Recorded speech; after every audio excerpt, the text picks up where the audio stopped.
seja bem-vindo à aula de História do Brasil, das resoluções das questões dos Enems passados. Na última aula, nós resolvemos 4 questões que abordavam sobre o segundo reinado. E hoje resolveremos as questões de 2009, 2010 e 2011 que abordam sobre o segundo reinado ou têm correlação com o segundo reinado. Para resolvermos as questões de hoje, nós necessitamos então fazer uma leitura sobre o processo eleitoral no Brasil, sobre as questões do exército dentro do segundo reinado. O processo eleitoral no Brasil tem como o voto que nunca foi novidade dentro da nossa política. Foi já no ano de 1824 a Constituição outorgada pelo primeiro imperador, Dom Pedro I, determinava a realização de eleições para a escolha de representantes dos poderes legislativo e executivo. Para ser considerado um eleitor apto, o cidadão brasileiro deveria pertencer ao sexo masculino e ter no mínimo 25 anos. A exceção era no caso dos homens casados, clérigos, militares e bacharéis formados. Além dessas primeiras exigências, o sistema eleitoral daquela época instituiu o emprego do voto censitário. Nessa modalidade de sistema eleitoral, o cidadão só estaria apto a votar caso comprovasse uma renda mínima anual proveniente de emprego, comércio, indústria e propriedade de terras. Em uma sociedade escravista, observamos que a utilização do voto censitário excluía a grande maioria da população. Assim, o voto se transformava em um instrumento de direção política exclusivo das elites. Naquela época, as poucas pessoas consideradas aptas a exercer o voto não escolhiam diretamente os seus representantes. No império chamado cidadãos votantes, eram divididos entre os eleitores de paróquia e os eleitores de província. Os de paróquia eram todos aqueles que comprovavam uma renda anual mínima de 100 mil réis para votar nos eleitores de províncias, que por sua vez deveriam comprovar uma renda anual mínima de 200 mil réis para votar nos candidatos a deputados e senador. Dentro da questão militar, nós temos uma sucessão de conflitos que vai acontecer entre 1883 e 1887, suscitados pelo embate entre os oficiais do exército brasileiro e a monarquia, conduzindo a uma nova e grave crise política que culminou com o fortalecimento da campanha republicana. Pois, durante a década de 80, a política não era feita somente na Assembleia, mas também nos quartéis. O Exército foi uma instituição que saiu fortalecida da Guerra do Paraguai. Literalmente, os soldados tinham sido os salvadores da pátria. Para a tarefa contribuíram milhares de escravos incorporados às tropas. Os negros escravos formaram a maioria dos batalhões brasileiros naquele momento. Para não correr o risco de morrer na batalha, os aristocratas tinham o direito de mandar os escravos em seu lugar. Além disso, para aumentar o número de recrutas, o governo ofereceu liberdades aos escravos que fossem guerrear. Aproximando-se dos soldados da dificuldade da guerra, os oficiais desenvolveram simpatia pelo absolutismo. Com isso, mais um elemento veio a afastar o exército da monarquia. E, além disso, daí teve a questão do exército entre o coronel Sena Madureira e os ministros da guerra, onde Deodoro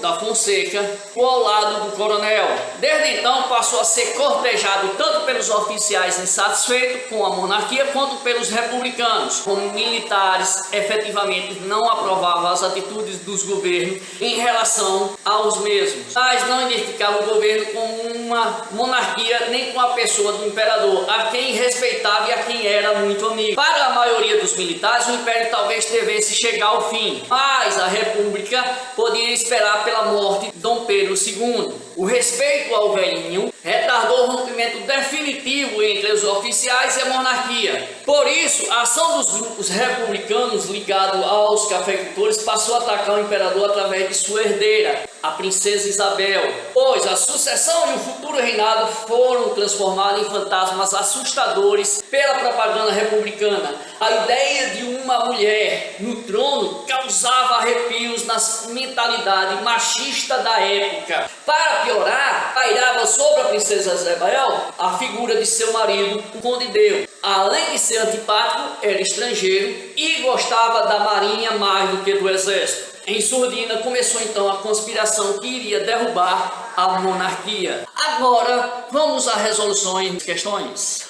No Enem de 2011, nós temos uma questão que eu enumerei aqui como 121, que tem um texto de Nicolau sobre as primeiras eleições ocorridas no Brasil. O texto diz o seguinte: poucos países têm história eleitoral tão rica quanto a do Brasil. Durante o período colonial, a população das vilas e cidades elegia representantes dos conselhos municipais. As primeiras eleições gerais para a escolha dos representantes da Corte de Lisboa ocorreram em 1821. Desde 1824, quando aconteceu a primeira eleição pós-independência, foram eleitos 52 legislaturas para a Câmara dos Deputados. E somente durante o Estado Novo, 1937 a 1945, as eleições para a Câmara foram suspensas. O enunciado diz o seguinte: embora o Brasil tenha um longo histórico de eleições para o poder legislativo, em diversas oportunidades os pleitos ocorreram com sérias restrições ao pleno exercício da cidadania. Um período da história brasileira com eleições legislativas e uma restrição à cidadania política estão elencados respectivamente em... O texto de Nicolau vai falar sobre a eleição no Brasil ser um processo tão rico, tendo sua primeira eleição ocorrida em 1821, antes da independência, e em 1824 até os dias atuais, somente durante o Estado Novo, de 1937 a 1945, é que o Brasil não vai poder eleger para o Legislativo. Você pode perguntar, e durante a ditadura? Durante a ditadura militar, nós elegíamos os deputados e senadores. Só não existia eleição para o Executivo. O questionamento que torna aí na questão é sobre a restrição que ocorreu para que não se tivesse a participação dos cidadãos dentro da eleição, do processo eleitoral. Com isso devemos analisar uma por uma das alternativas, onde a letra A diz que a exigência do curso superior para votar. Isso nunca foi uma cláusula no processo eleitoral do Brasil, portanto, ela elimina-se. A letra B diz a exigência de renda no segundo reinado. Nós, como foi falado no início da aula, existiam eleições paroquiais e de província. E isso daí era uma restrição porque tinha que ter a renda mínima, 100 e de 200. Então, essa é a alternativa a ser marcada, pois existia a exclusão do cidadão e, por conseguinte, a resposta eu marcaria. As demais são errôneas, visto que na letra C diz que a exclusão do voto feminino aconteceu na República Velha e não em 1985, ou seja, na República, Nova República, foi feito justamente a inclusão do voto feminino. Na letra D, os analfabetos sempre foram excluídos do processo eleitoral no Brasil, exceto, mesmo sendo analfabeto, durante o regime do segundo reinado, ele poderia votar, bastava ele comprovar a renda, não era exigido ele ter leitura ou saber ler e escrever para ser alfabetizado. Bastava ele ter renda mínima de 100, de 200, ele poderia ser eleitor. Por isso ele não era excluído nessa época. Então a alternativa D está errada. Na alternativa E, escravos nunca foram considerados cidadãos desde a antiguidade. Portanto, nunca foram excluídos. Em 2010, nós temos a questão 91, que trata sobre a Guerra do Paraguai no texto de Lynch. O texto fala o seguinte: para o Paraguai, portanto, esta foi uma guerra pela sobrevivência, de modo uma guerra contra dois gigantes. Estava fardada a ser um teste debilitante e severo para uma economia de base tão estreita. Lopes precisava de uma vitória rápida e, se não a conseguisse vencer rapidamente, provavelmente a venceria nunca. O enunciado diz o seguinte: a Guerra do Paraguai teve consequências políticas importantes para o Brasil, pois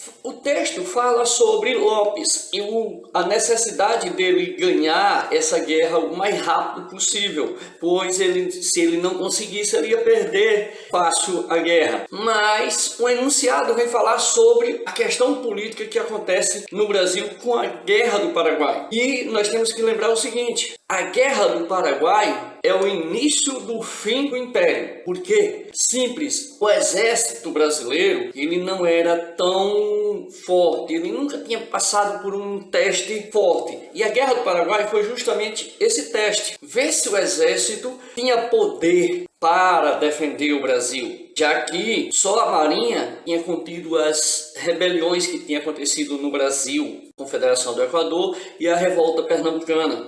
São dois exemplos. E a Marinha, ela era, vamos por assim dizer, a menina dos olhos de ouro do Conde Deu, príncipe, por assim, ou o esposo da princesa Isabel. Quando começou a guerra, foi oferecido a muitos escravos a liberdade para que eles pudessem lutar no exército contra o Paraguai. Ao final, isso não aconteceu. Também, classe abastada da sociedade, vamos por assim dizer, aqueles mais pobres, eles começam, dentro do exército, eles começam a ascender cada vez mais. E como o Império tinha prometido, vamos botar assim, um aumento salarial para as classes maiores do exército, não foi feito, começaram a se aproximar mais dos republicanos. E por isso mesmo, enfraqueceu então o laço do exército com o imperador, ocasionando então a proclamação da República por um Marechal Deodoro da Fonseca. Então a resposta plausível para a questão está aí justamente na letra A, que diz que representou a afirmação do exército brasileiro como um ator político de primeira ordem, porque antes da Guerra do Paraguai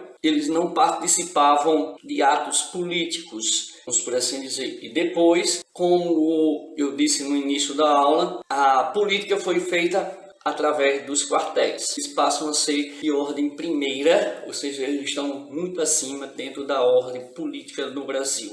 Em 2009, nós temos aí uma questão, um texto de Lopes, sobre a transição da monarquia para a república, é a questão 58. O texto diz o seguinte: o fato é que a transição do Império para a República, proclamada em 1889, constituiu a primeira grande mudança de regime político ocorrida desde a independência. Republicanistas puros, como Silva Jardim, defendiam uma mudança de regime que tivesse como resultado maior participação da população na vida política nacional. Mas, vitoriosos, os republicanos conservadores, como Campos Salles, mantiveram o modelo de exclusão política e sociocultural sob nova fachada. Ao parlamentarismo sem povo, o segundo reinado sucedeu uma república praticamente sem povo, ou seja, sem cidadania democrática. O enunciado diz o seguinte: tendo o texto anterior como referência inicial e considerando o processo histórico de implantação e de consolidação da República no Brasil, é correto inferir que a questão maior aí está justamente na palavra inferir, ou seja, concluir. Então, o texto já está aí para dizer o seguinte: é que nós devemos concluir que está no texto correto historicamente. Simples, o texto demonstra que existia uma divisão do Partido Republicano. O Partido Republicano vai ser o único partido participante da formação da República. Mas, mesmo assim, sendo um único partido, existia pessoas dentro do partido que era favorável a uma participação mais popular. Existia outros, como é o caso de Campos Salles, não queria participação popular. Por isso, concluímos que o movimento republicano tinha suas divisões nos projetos políticos para a implantação da futura república no Brasil, ocasionando então que nós vamos aí ter que marcar a letra D como alternativa para anunciar desta questão, visto que ela diz o seguinte: o movimento republicano apresentava divisões ideológicas, defendia distintos projetos de república com a intenção de implantá-lo no Brasil. Bem, galera, chegamos ao fim de mais uma aula de História do Brasil. Nesta aula nós falamos de 3 questões que abordaram sobre o segundo reinado. Na próxima aula iremos iniciar uma série de 5 ou 6 aulas com resoluções das questões que abordam sobre a escravidão no Brasil, pois a escravidão no Brasil é um contexto que cai bastante nas questões do Enem. Agora eu vou necessitar que vocês apertem o botão de joinha que tem aí embaixo, dê o seu like, curta a nossa página, divulgue o nosso canal. Espero que vocês tenham bons estudos, boa sorte no Enem este ano, gabaritem a prova de humanas. Agora fiquem com Deus e até a próxima.